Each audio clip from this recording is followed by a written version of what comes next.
Hello guys, welcome back to our YouTube channel. In this video we are going to talk about fuel cell trading under the ticker symbol FCEL. Fuel sold as a company operating in the energy generation and management sector and has developed several alternative energy generation methods over the year. Its appeal is on the first hand the fact that generators use natural gas, the power of the generators which is more environmentally friendly compared to the combustion generator. Many retail investors initially discovered fuel cell because they were looking for fuel cell startup that are looking to develop hydrogen based solution. Of course, few so the company is mainly using natural gas, but nevertheless it's the profit of many retail investors who decided to put their money in the company stock essentially feel sort of suffering on the population of hydrogen, a bit like electric vehicle company are surfing on the high stock price of Tesla. Fuel cell has been operating for decades and is a world established company with a stable and predictable cash flow. In a way it is a established company with renewed demand and curiosity from the rest of the market. The trading volume of fuel fuel cell has recently been 22.7 million share compared to an average volume of 25 million share over the previous 52-week period. Its price has fluctuated between $4.83 and $29.44. The market cap of useful is currently at $1.9 billion compared to an enterprise value of $2.75 billion.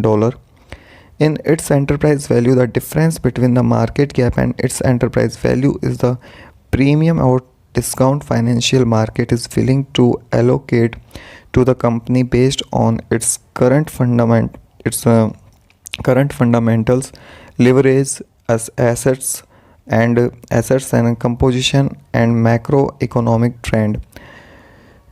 So, of the some of the example of impact by leverage is if the company has a lot of debt, then the market may feel uncertain about the company capacity to pay back its interest and principals, which in turn may negatively impact its profitability and sovereignty. Another key element to understand why there may be a discount in the is the asset composition of many companies, and it's especially true for growth type company. For many of those, one of the most significant assets they own is goodwill. Goodwill is basically an expectation of the market that the company is able to generate more profit and have more growth than other companies, partially because it has a good management, a stronger brand recognition, bigger following online, and so on. In other words, it's not a tangible assets that company may use. However, it's often the reason why some companies are perceived to be trading at a discount because the market cap is lower than the enterprises.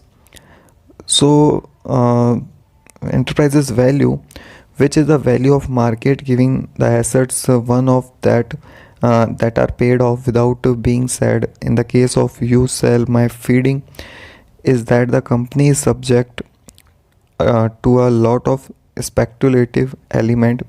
So this is why whenever things are not looking that good, a lot of people would immediately sell. A lot of people would immediately sell their holding. This is also symptom of something that may happen when a company has most of its share among the retail shareholders. In comparison to its historical price fluctuation, the stock is 10% higher than the 1 month low, 10% higher than a 3 month low, and 10% higher than 1 year low in terms of the option market, which often gives a hint on the market sentiment on where the stock price is likely going to head towards. The implied volatility is 93 0.5% compared to an historical volatility of 89.7%. A put call volume ratio is currently at a 0.49. The most recent volume of option traded has been 40,000 contacts a day compared to the 30-day average of 45,000 contacts in terms of open interest. The most recent volume of open interest has been 44 lakh 18,000 contracts compared to 30 they are reach of 3 lakh 88,000 contracts in terms of its shareholders structure. Institutional shareholders hold 41% of its outstanding shares. I would say that the previous peaks are a good place to look. Your investment should also take into consideration the market condition and the surrounding sentiments to determine what kind of assets should be picked up for how much and for how long. First of all, the financial market does not reflect the real economy. If the stock market is doing great, it does not necessarily mean that companies are hiring people, that salary and living standard are rising. Sometimes it is the exact opposite that happen, because the stock market is a pool of money where things come in and come out, going to different sector to be placed.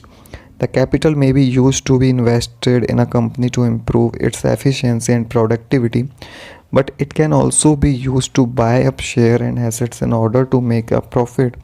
This phenomenon is called financialization, and it's mean that the more money has been used for non-productive purpose like merging and acquisition feeds the financial sectors, buying back equity and so on. The left there is for the real economy. Another way to put it is that ever since 2008 the Dow Jones has increased significantly, but people don't necessarily see this growth in tangible way. This is why we got to be careful with the assumptions that rising stock price means better outlook for the company. Sometimes it does not mean anything other than the fact that the asset is getting more expensive to be bought, and that their yield is going down as a result. To come to the American capital market, when things get heated back home, this is especially the case when geopolitical tensions increase around the world. In order to make sure that capital can provide a steady return without being affected too much by the central bank policies and inflations, I think that this phenomenon will increase its pace as time passes by, at least for the next couple of years. This is why we will likely to see the blue chips continuing their ascension, even if the growth stock things may be a lot more nuanced. The bottom line and all this is that